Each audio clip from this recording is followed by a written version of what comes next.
In India, the courts play a crucial role in safeguarding the fundamental rights outlined in Article 19(1) of the Constitution. This article guarantees essential freedoms, like the right to speech, expression, assembly, and association. When these rights are threatened, it's the duty of the judiciary to step in and protect them. Imagine a scenario where someone's freedom of speech is stifled. The courts are there to ensure that every voice is heard and respected. They act as the guardians of democracy, making sure that no law or authority can infringe upon these basic rights. By interpreting the Constitution and addressing violations, the judiciary helps maintain a balance between individual freedoms and societal interests. Ultimately, the courts ensure that the essence of democracy thrives, allowing citizens to express themselves freely and live without fear of oppression.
Go ahead, Jagdish ji.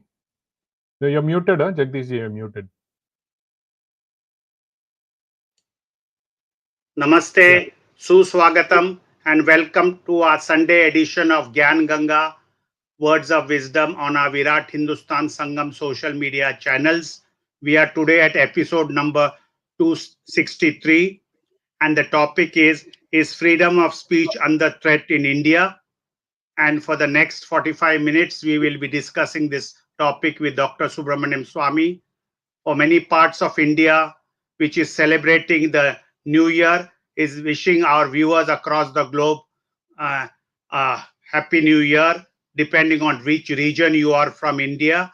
So with these words, I would like to now introduce to you, we have a short video on a freedom fighter from my native birthplace, Nasik, in Maharashtra, and we'll have the short video for us to remember this great warrior and freedom fighter.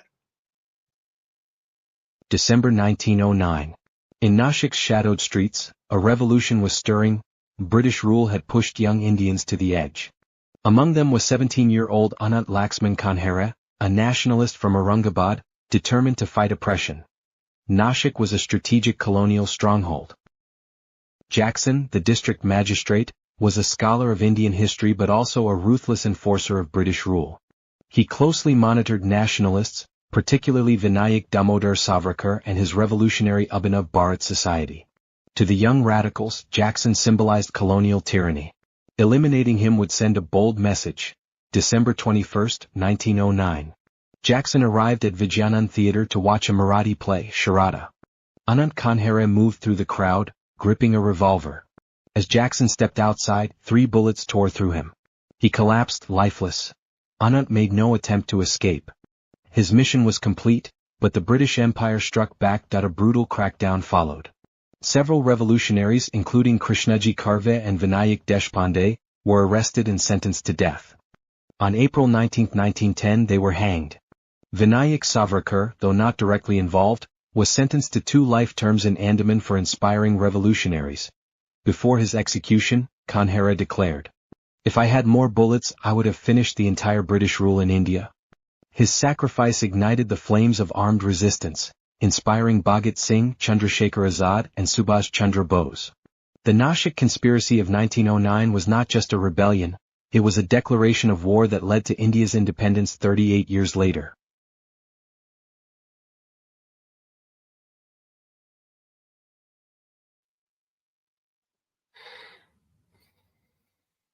Virat Hindustan Sangam pays tribute to Anand Kanre, the freedom fighter from Maharashtra.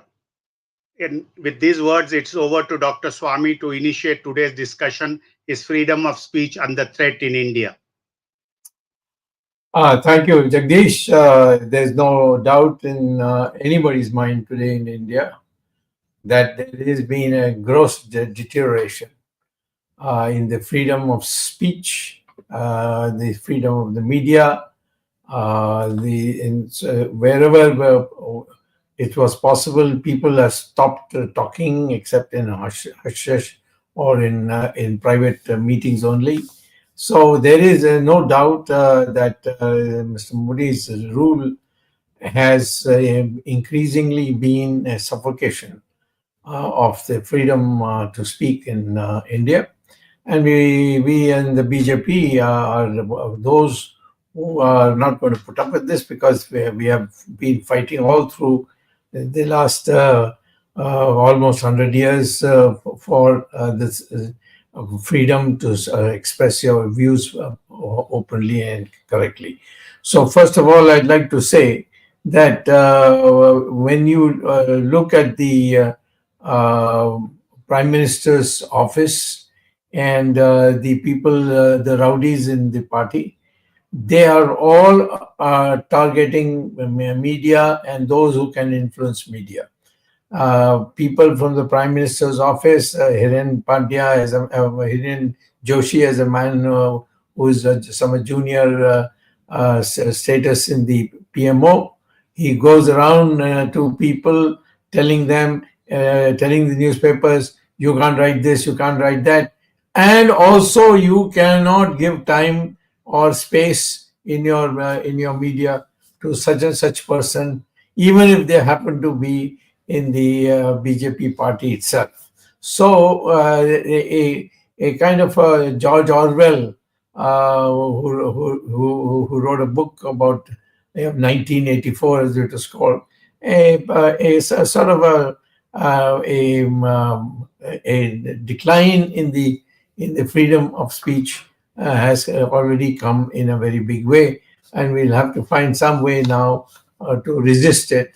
And the first way to do it is what we are doing, namely to make people aware. Well, most of the people will accept it, but they will not say it openly. In private, they will say, yes, you're always right.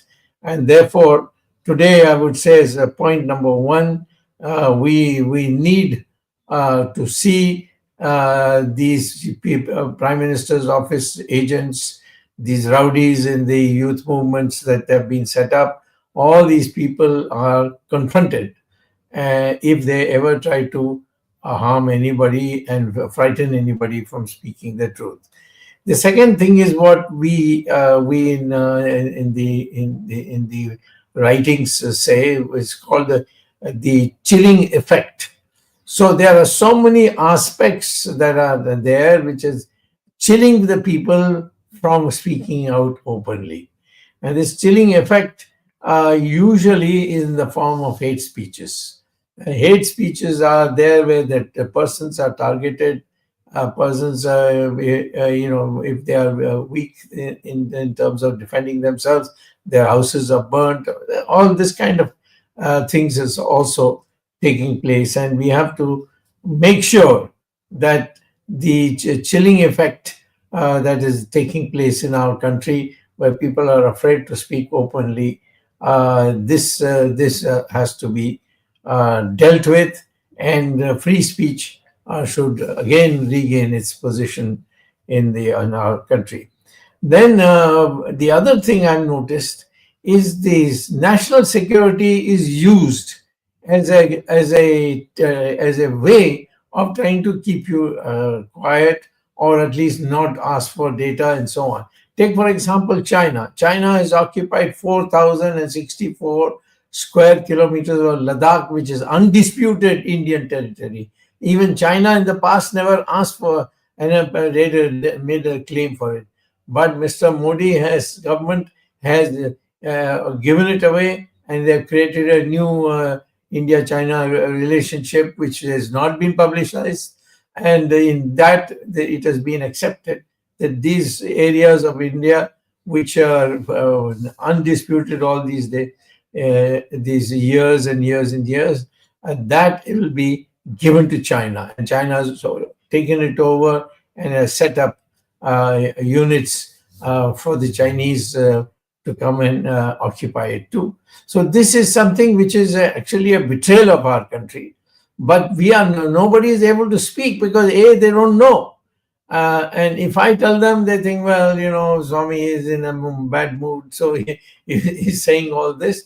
But the fact is that any military man, if you know, he will tell you quietly in a corner that yes, correct, we have lost our own territory, which are undisputed. So this is something which has been the contribution of Modi, which we have to deal with, because some control the Chinese have over him, that he is unable to stand up to them. And if they make any demands, he yields them. And of course, his foreign minister is another joker, and he will give all kinds of anglicized sentences to make out as if he's doing a great job. Then we have this question that if anybody raises the question and says that I am going to Ladakh to see what is happening, then they bring in the national security issue. No, how can we allow you to go to? I have been asking so many times that I want to go to Ladakh and see for myself that the Chinese have not come, but they will not agree. And if someone else who is not so knowledgeable about these areas, wants to go, they will say no, there are Chinese there, and you will be in difficulty. And the same thing is happening in Kashmir also. It's not coming in the newspapers, but the Pakistanis, with the help of the Chinese, are going munching away or nibbling away at Kashmir. So this is something that we need to. Now, if I make a statement, for example, of course, not me, but any person makes a statement which is truthful, but it affects some officer or some bureaucrat and so on, he is immediately subject to a defamation case. And that means, he has to go to court, he has to pay the lawyers, and the lawyers, charges them. And if they are middle class people, it becomes very difficult for them. So there's a atmosphere today in India when nobody wants to speak up about this anywhere. And the newspapers also don't do it, because if the newspapers publish it, and that's the end of that newspaper, or there will be some raid on that newspaper, some cases will be filed, this kind of a situation. And this is again a very, very bad situation for democracy in India, and we have to do it. So why we have been keen to have today this matter is that nobody is able to read all this in the newspapers. And when I tell people all this, they say, is that so? Of course, if I tell the people from Ladakh or from Arunachal and so on, they say, yes, we know that, but we are afraid to speak about it, because we'll be picked up as Chinese agents and so on, and put in jail. So our country is losing by keeping silent vast amounts of our territories, and therefore I would say that today we have to make this as a major issue and see that we start publicizing it, again, making people aware. And sooner or later, I have already filed 2-3 cases in the courts, which will come one of these days, where I have specifically asked which are the areas where the Chinese are, and there's a lot of delay that is taking place. But the fact is, the government of India today doesn't feel any pressure because the Congress party is totally sold out. Maybe they are also, complicit with the Chinese. They don't raise this matter at all. And so, therefore, the Mr. Modi's giving away everything to China or whatever the Chinese want doesn't come out from the opposition either. So it has to be from within the party. People should stand up, and we want our country to be secure and safe, and therefore we find where the dangerous thing is happening, where people are getting complicit, being blackmailed by the Chinese and Pakistanis and other enemies of India, to see that our nation's strength is reduced, its areas are reduced, and the others can come and sit in our own country and weaken us in terms of national security. So it is from that point of view that we wanted very keen to start this procedure.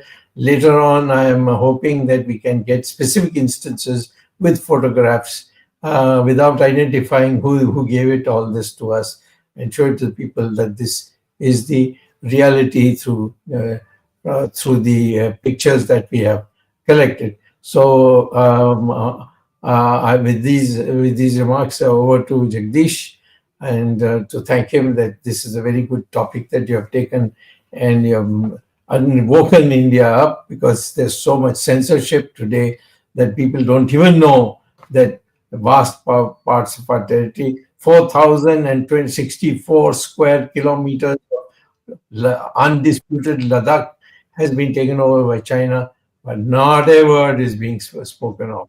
If you know any military people, talk to them privately, and they will tell you, they will almost cry before they meet you. So therefore, together, this is the issue in which we think is very important, and the public should come to know. Over to you, Jagdish. Thank you, Dr. Swamy, for that background insight. You have been in the forefront of fighting what was then considered to be the second battle of independence, that is during the Srimati Indira Gandhi's emergency rule from 1975 to 77. And you led the battle royally and exposed her. So in view of that background and your role then, and how is it today, can you enlighten our viewers and tell us something about the modus operandi used by the then rulers and present ruler? Well, I think as far as, let me start with the opposition. Both Sonia Gandhi and Rahul Gandhi have signed agreements secretly with the Chinese.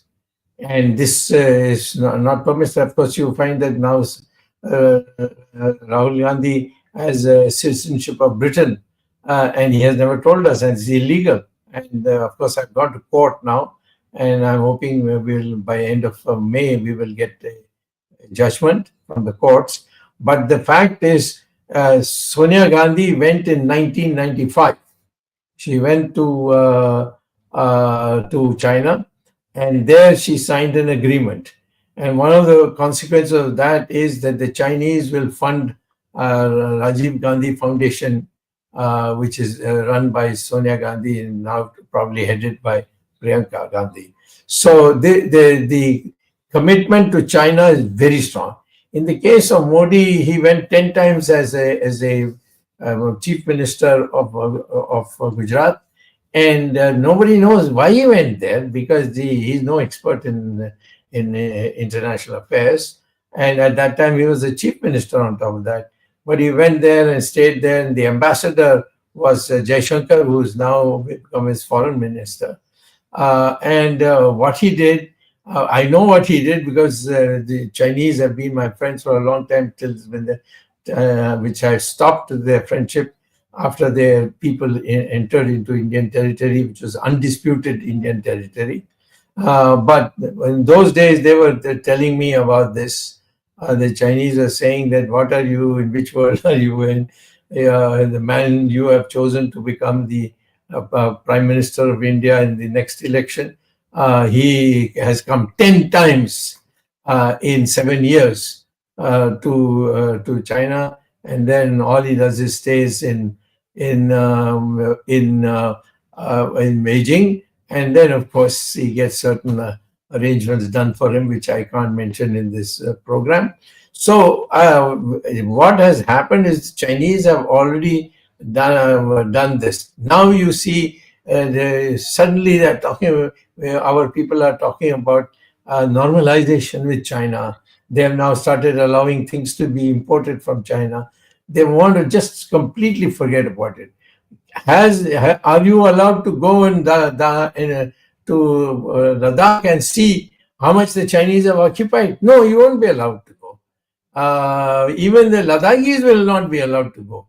The only way the Ladakhis know this is when their sheep are unable to graze anymore in some area.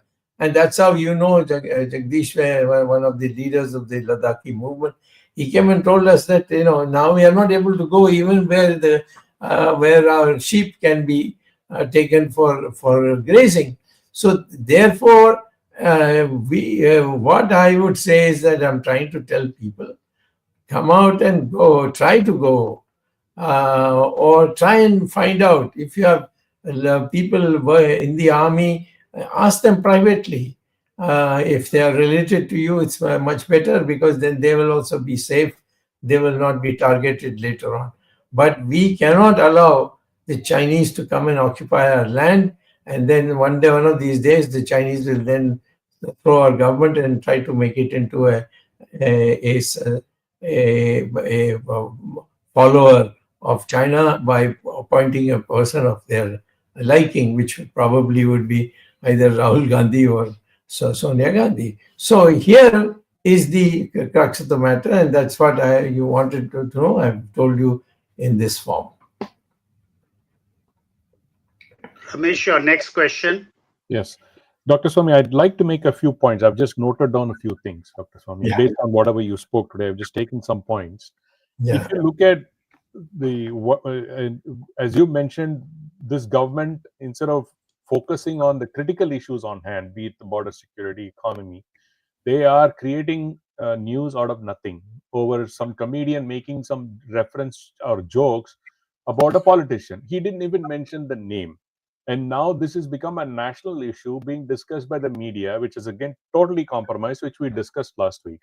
Because one of the biggest pillars of maintaining the freedom of speech is the media. And unfortunately, as you said, the PMO official, using his arm twisting and arm twisting tactics, has completely silenced the media, be it print, paper, whatnot, regular TV media. Luckily, Dr. Swamy, channels like us, the VHS channel or some other couple of YouTube channels, are brave enough to go against or at least voice what is actually happening on the ground. And slowly, they're not able to silence us that much. But again, there are smaller channels that get silenced, they get compromised, they get threatened or something or the other, and they also start towing a softer line, not trying to antagonize the government. That has happened in the past. And you can see the transition, Dr. Swamy, because it is very easy for them to threaten channels that are not in the mainstream, because they're not able to control this medium, which is the social medium. They are not able to control that. That was very apparent when, even in last week, when a lot of people asked Grok, which is the AI bot for Twitter or X, and it threw out a lot of truth as what it has researched about this government's failure in every front possible, or all the lies spread by all the people within the government. Again, the government tried to threaten the company. They issued some kind of a notice, and then they said, no, we did not issue a notice. We are asking them to tell us what law they violated. What kind of a nonsense is this, Dr. Swamy? And the Métis comes out and says so much of bad they were trying to do, and they're trying to cover this up. My first question to you, because I have a couple of other points, Doctor. So my first question to you is, Doctor, I mean, this freedom of expression, I know it has three caveats, which is basically subject to law and order, subject to morality, and one other part. I forgot the third part. Dr. Swamy, is it time? Because I understand why this was put up back when the Constitution was created. Because we are in an era where anybody can validate anything instantly. They can go to Google, or they can go to X, or they can go to ask an AI bot. You can instantly validate a lot of things. Do you think it is time for us to relook at this three caveats, and just because the governments are basically using it as a threat, or basically using it to harass people with this? Do you think it is time for this act to be amended, Dr. Swamy?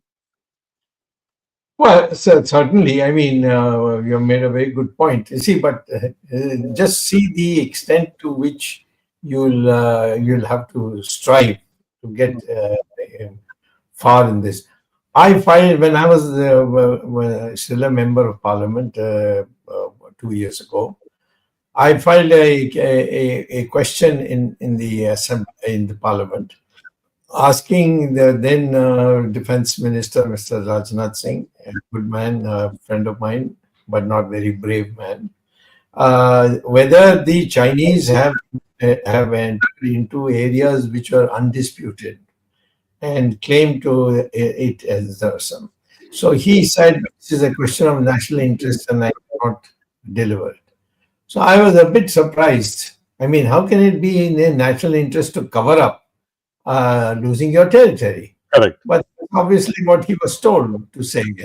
So then I went before the courts, and the courts at the first stage said, let us get an answer from the government, and the government doesn't answer even to the courts. You see, so you just don't have any way. The system has been corrupted. And the opposition cannot do anything. Sonia Gandhi and Rahul Gandhi are completely complicit on China. They have got, and Priyanka also has all kinds of trinkets being sold in Hong Kong. So this family right from Jawaharlal Nehru has been complicit on when it comes to China. I'm not saying that China should be ostracized. China is a great country. China is a great culture. You should be friends with them. But if they turn on you, be friendly to them. You have to fight them. So at the moment, we have to go be as people who say, we warned you and you didn't listen. But this is a situation. At that time, the people will rally around and come to you. And that is the time when we can do something big. But at the moment, all we can do is keep on hammering the information and making more and more people listen to it, and ultimately understand that we were right, and therefore they will start following us. My second point, Dr. Swamy, the Press Freedom Index. I mean, even though it is like an international body, whether we look at the opera, I mean, basically whether we can validate this or not, in general, global index, this they do it for all countries. India was 140 under Congress, right? Yes. And normally when Modi came, he says, he talked about everybody is going to be free to speak and whatnot. He made the speech in one of the earliest, as soon as he took power. It has dropped down to nearly 160, Dr. Swamy. So we are much worse than Pakistan of all places. Yes. It clearly shows that this government is using the so-called laws as a threat mechanism, as a harassment mechanism. For example, Dr. Swamy, sedition cases, 98% jump in number of sedition cases in 5 years, Dr. Swamy. Yes. They filed close to 325 cases, only 6 were prosecuted. Just purely as a tool for just harassing, threatening people. They use either sedition, they use ED, or like as you said, the opposition is afraid to open up because they're afraid that the government will throw some ED case on me. And exactly, we can see the politicians in Tamil Nadu, they just been thrown, and one case after another. They say, okay, you released today because there was no evidence. Another new case is filed. Arrest him on that. Some other, then CBI will come and raid, arrest him on that. IT will come and raid, arrest him on that. This cycle of the threatening and trying to harass opposition parties or people who raise their voice, you being the only person that they're not able to touch, obvious reasons, because they are in more trouble if they do. Why? See, is there a way out of this, Dr. Swamy? What can, because you are asking for people to go out there and look for the truth, but I think that everybody has a basic threat in it. For example, in a typical South Indian family, they'll say, why do you want to go and take unnecessary trouble? The typical attitude. It is quite prevalent, and I think everybody has been into the subject. So what can the people do to come out and at least express their thoughts freely? See, first of all, I want to say one thing, that we must tell the people our past. During the emergency, the same fear was there. Mm-hmm. Nobody dared to speak. But word of mouth was going on all the time. Because that time it was being taken to an extreme. Today it's China. All right, China. Prime Minister says koi aaya nahi, koi gaya nahi, aise Swami bol raha hai. So people say, maybe Swami is doing propaganda. He's trying to put Modi in difficulty. So there is no. In the case of when our democracy was taken away by Mrs. Gandhi, it affected everybody, because then you couldn't do those things which you could normally do as a citizen.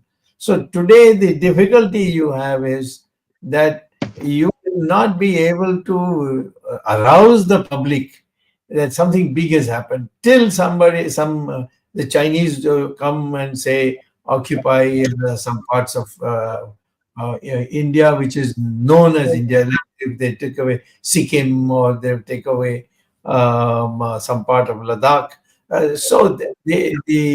then the public will arise. And the Chinese also very clever. They go by inch. They don't go by miles and miles. So today, when I first raised this matter, Modi said, "Koi aaya nahi, koi gaya nahi." It doesn't lie, because now they have themselves signed an agreement with the new arrangement where the Chinese have got all the territory they wanted of India, which was so far. So why I'm focusing this on is, this is all part of the culture that is coming, where people are not being told that you don't have to know the truth about what's happening in the country. You do your work. You have freedom to move. You will be freedom to go abroad. You'll be freedom to do the job you want. But don't get into this. If you get into this, there'll be a problem, and we'll do some way or the other. We'll put you in jail. So that is how the today thing is being managed, and therefore the people find it very cozy not to take a stand, or not to be frightened that the country is going in the wrong direction. That is the difference between today and what happened during the emergency. And the last question, Dr. Swamy, is about the judiciary. Sadly, Dr. Swamy, we have not seen, the last bastion of hope for people is the judiciary. And unfortunately, Dr. Swamy, to a large extent, we have not seen any major prosecution, be it corruption, nothing has happened, Dr. Swamy, in the past 10 years. We can blame the government. I think the judiciary also has to have its share of the blame, Dr. Swamy. And in terms of, they are fighting for unnecessary things, but the most important factor is to keep this thing alive, because this harassment has to stop. And sadly, Dr. Swamy, the judiciary has not kept up to its bargain as well. Whether they are being forced or not forced, we don't realize it. But at some point in time, I think the judiciary has a responsibility as well. What is your thought? You see, your overall picture you're maintaining, I have no difficulty in accepting it. But there are people in the judiciary who have helped me in the open court by forcing the government to say state. The government may find other methods of delaying and saying the documents are not yet been declassified, this blah blah. But all these issues that I am telling you today, where the government has not given answer, I have gone to the courts, and the courts have then asked the government, and the process is on. I would So I would say that while what fears that you expressed have definitely a major sense of truth, but the fact is that if the compared to the emergency, compared to all previous periods when the British were here, today's judiciary is far more helpful, far more helpful. Within a framework. I mean, I can't ask the judiciary say that I'm giving you a petition saying that the prime minister is a traitor, and the court hears it. They won't hear it. But on the other hand, if I say that this is a document which I'm entitled to see, and the government is not giving it, they will issue notice, and you will get something. So it's not black and white. And at the moment, with the shades of gray, we should try and see that we can convert this into white and black. Dr. Swamy, I have a few comments to make, Yes. and perhaps some answers to get from you. One is, Yeah. Rameshji, you mentioned about prosecution. Prosecution is always by the government in power. They are the prosecutors. If you produce proper evidence, then the accused can be convicted. But we have seen what happened in the 2G trial court when Kannimori and Raja, of the hard work done by Dr. Swamy, which actually brought even a BJP to power, was thrown away by the sloppy presentation by the prosecution of the government of India during Modi's regime. And the biggest part is, there are journalists, Gopi Krishnan will tell you, the appeal from the trial court of Delhi, the special court, to the Supreme Court, and the High Court, took ages, and the matter is still going on. So unless the government is serious to prosecute and see that the crooks are booked, nothing much can happen. In fact, just as our promo mentioned, there is a recent judgment of the Supreme Court, 2 members bench. One was headed by Justice Oka, which has given a great judgment on freedom of speech about some gentleman in Jamnagar who gave a speech. And so it is basically the government who has to prosecute as far as the judiciary is concerned.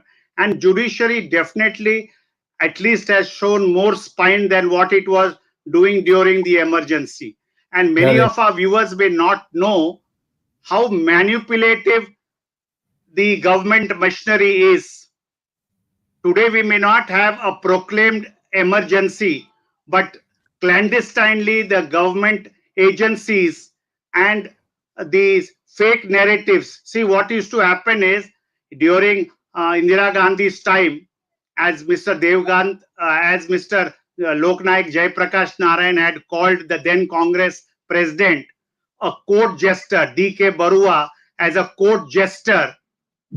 He was a leader from Assam, and he became the Congress president. So Loknaik Jayaprakash Narayan had called him a court jester.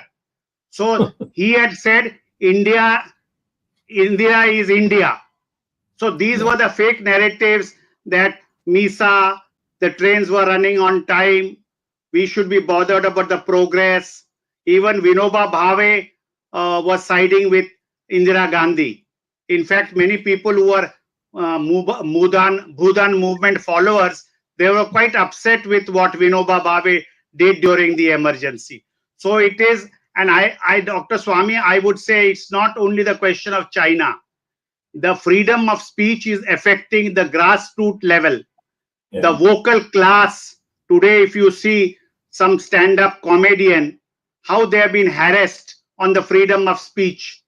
He just quoting or doing some parody on some leader, and you immediately book him. The hotel is ransacked. The place is brought down. All these type of threats, where Supreme Court and High Courts have come down heavily. If I'm not mistaken, the gentleman from, I don't know from where he is, but who has spoken in a hotel in Mumbai in a hotel basement program, I think he ultimately got anticipatory bail from the Chennai High Court. So that prima facie shows that Right. the courts are responding, but the harassment to the common man, whether it is tax terrorism, GST, or you name it, is all part of this grand plan of Modi to, I would say, uh, create a narrative that all this was required for the progress. And I would say these fake narratives are spread against people who are talking for democracy, who are talking for fair play. And these people who are hired indirectly by the PMO, in fact, there should be an RTI how much PMO spends on social media. Because now we have got RTIs and records how gatherings at international airports are drummed up by spending government of India money to welcome Modi, Modi, Modi, Modi. All that has come out, and how much is the high cost for all this type of things. So we have to be aware of these fake narratives spread by this gang, and which is a real threat to democracy. Ultimately, one party may be in power, another party will come to power, and this thing will go on. Emergency, those who fought the emergency did not get anything, but they did not fought the emergency and gave mafinas at all and were in the comforts of the home. They suffered nothing, but those who fought the emergency did not get anything. But that things apart, what is most important is, I think citizens have to be vigilant to fight for their rights, not leave it, my neighbor will fight for you, or neighbors will fight and we are safe. But ultimately, there will be no neighbor and none of you will be safe, or you will be alive to fight this type of tyranny by the ruling class. So, although we are in BJP, or most of us are, we must improve. Mohan Dharia, Krishnakant, then this our Chandrasekhar ji and others being in the Congress party, fought with the Congress party. In fact, they were imprisoned by Indira Gandhi for raising the voice for democracy and fighting for Jai Prakash Narayan and others. So it is time that whenever there is a threat to democracy and freedom of speech, we must all rise up and get united. On the contrary, I'm afraid, because we are also for Hindutva. Dr. Swamy is for Hindutva. And why these fake narratives try to spread, no, the Vishwa Guru is doing so much for Hindutva. So any attack on the that there is a threat to freedom of speech is given a slant and said that it is an assault on Hindutva. This type of fake narrative should stop. It is time. Democracy is something which is going to be for our nation for centuries to come, and we must be eternal vigilant to fight for democracy. And Dr. Swamy, you must tell us what type of games will Modi play in the coming days to make these things on the assault of freedom of speech. What type of games he could play, so you can enlighten our viewers, even our journalists. Privately, they all admit that there is a threat to the democracy. Even senior journalists admit. Newspaper owners admit. That is why the daily TV channels and the print media is becoming irrelevant. The social media, the YouTube channels, Instagram is becoming more and more popular. And if one sees from the viewership on these channels, you will see how popular they are. We are all for BJP being in power, but within the safeguards of democracy to keep the Congress, Sonia Rahul dynasty out of power. Dr. Swamy, I would like to know your comments. What all crooked games would Modi play in the coming months if he has to survive, and also so that he cannot take the freedom of speech away from the citizens? Yeah. You see, first of all, I've seen from inside uh, the emergency situation under with Mrs. Gandhi. Today, we are not in that situation at all. First of all, the BJP as a party is still very supportive of democracy and so on. Maybe office bearers chosen by these people because there's no elections in party. So Modi selects whoever he wants, whichever Lallu Panju comes, licking his boot, he is given his bearer's position. But the vast majority of our party workers, they are still very committed to democracy.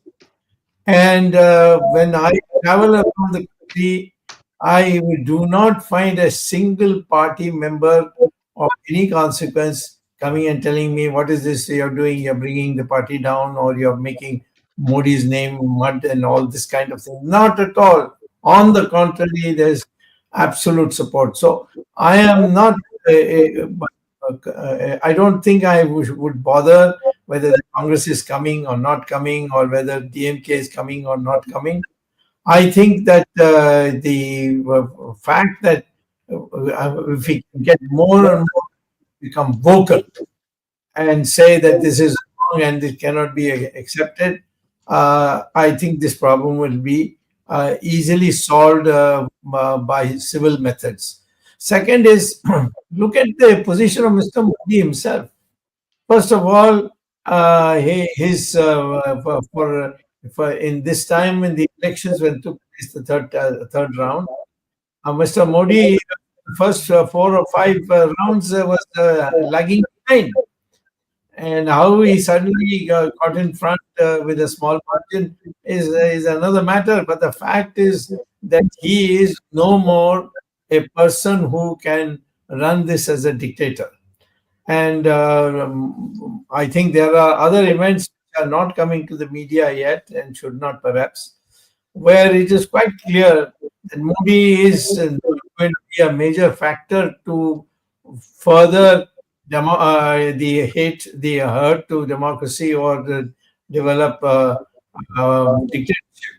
What is lacking is that there should be a organized group within, if a party of course is very important, but there are others who also want to join, a organized group which should be able to speak about this in variety of forums. And I will say that the trends that I have seen in the last 7-8 months, make me very sanguine or very confident that the end of Modi is near, and there are forces which are not political, but who are interested in the Indian system becoming more and more nationalistic. They are reaching a situation where they are in fact telling Mr. Modi that his time is up, he has to go. So I don't think the issue is so much Mr. Modi alone. It is Modi having succeeded in planting chamchas on every level, and they may be educated. Our foreign minister is educated, but he's a complete rascal, in my opinion. And like that, there are people in other departments. Or there are people who are good people, but they are too terrified, saying that I can't, I have a problem, and so on. So I would say to the public of India, we have a situation where if we start combining and agitating, in not necessarily by coming to the roads, but in terms of expressing and even in the elections, would say as a BJP, elect the BJP, but make sure that those who are just they are defeated. So that process is what we need today. We don't need anything in the form of a major agitation or uprising or even a JP type of movement, because I think the solution to this problem has come because we have been silent. We have been saying, no, we have just come to power, let us not bring it down and so on. But now, after 10 years are over, people have begun to speak openly, saying that let us fight this. So, in short, what I would say is that the situation is ripe and ready, and more and more people should be encouraged to speak more and more clearly and quickly. Ramesh ji, before for the information of our viewers, it was Dr. Subramanian Swamy who went to the Supreme Court first to say that criminal defamation as a criminal act should be done away with. Unfortunately, the courts did not appreciate and the government did not support it. So that could not succeed. Because many people may talk about democracy, many people may talk about lofty things about the constitution. But Dr. Swamy, in spite of not being a lawyer and being an economist, but a public-spirited democracy lover, went to the Supreme Court on this matter. And if I recall correctly, Dr. Swamy, you were one of the first persons in the Lok Sabha to, perhaps during 1980 to 84, to demand a freedom, what is equivalent to the right of information. You had moved a demand for that as way back as in the 1980s, when the act only came in between 2000, after 2004 or 5. That also nothing to do with the UPA, because there was a major demand for it. So Dr. Swamy doesn't just talk, he walks his talk. Ramesh, you have any comments? I wanted to mention two things. I think Dr. Swamy, you mentioned this is about the Ladakh. It was Mr. Sonam Wangchuk. He was on our program and he told us how he's not able to express anything you say against what is happening in the border. Immediately they shut him down. They don't want anything to hear about that one. That's one thing. Dr. Swamy, the other part I want to say again, as I think I said last week, a lot of these things have been compromised, and I have a feeling, this is my thought, you say that an emergency like situation cannot happen again. I feel it need not be the same thing as emergency, but as Jagdish said, it's some kind of a quasi-emergency. It's really not, they have not declared it, but it's an undeclared emergency. We see that happening, Dr. Swamy, because looking at what is happening with the media, how the government is acting against its opposing voices or bodies, I think there is an undeclared emergency, and that is the fear I think people need to stand up against. That's the point that I wanted to make. Well taken point. I would say what happened to Harind Pandya in Gujarat. I mean, he just took Gujarat. He was a Home Minister at that time, and he took the stand that we should not target any group, including the minorities, if they have not participated in any criminal activity. You see, just don't go and allow mobs to enter into places where people are living, but they have nothing to do with all that has happened. But what happened to him? He was killed. And I know who killed him. I mean, who organized the killing or who supported the killing. And then the judge who was going to convict the persons who did the killing, he himself was killed. And both are not being investigated. So, I mean, the question is, there are many things that we have to do. And this also, by the way, in the end, we will be victorious, because the mood is changing. When I mentioned the name of Harind Pandya, people in Gujarat, cheer me. So I went recently and did 5 programs, public programs in Gujarat, And everywhere you see people cheered me when I started mentioning people like Mr. Harin Pandya. So the question is that the psychology of the people should be built by encouraging them to come out, don't be afraid, nobody can do anything, even if they are in the government.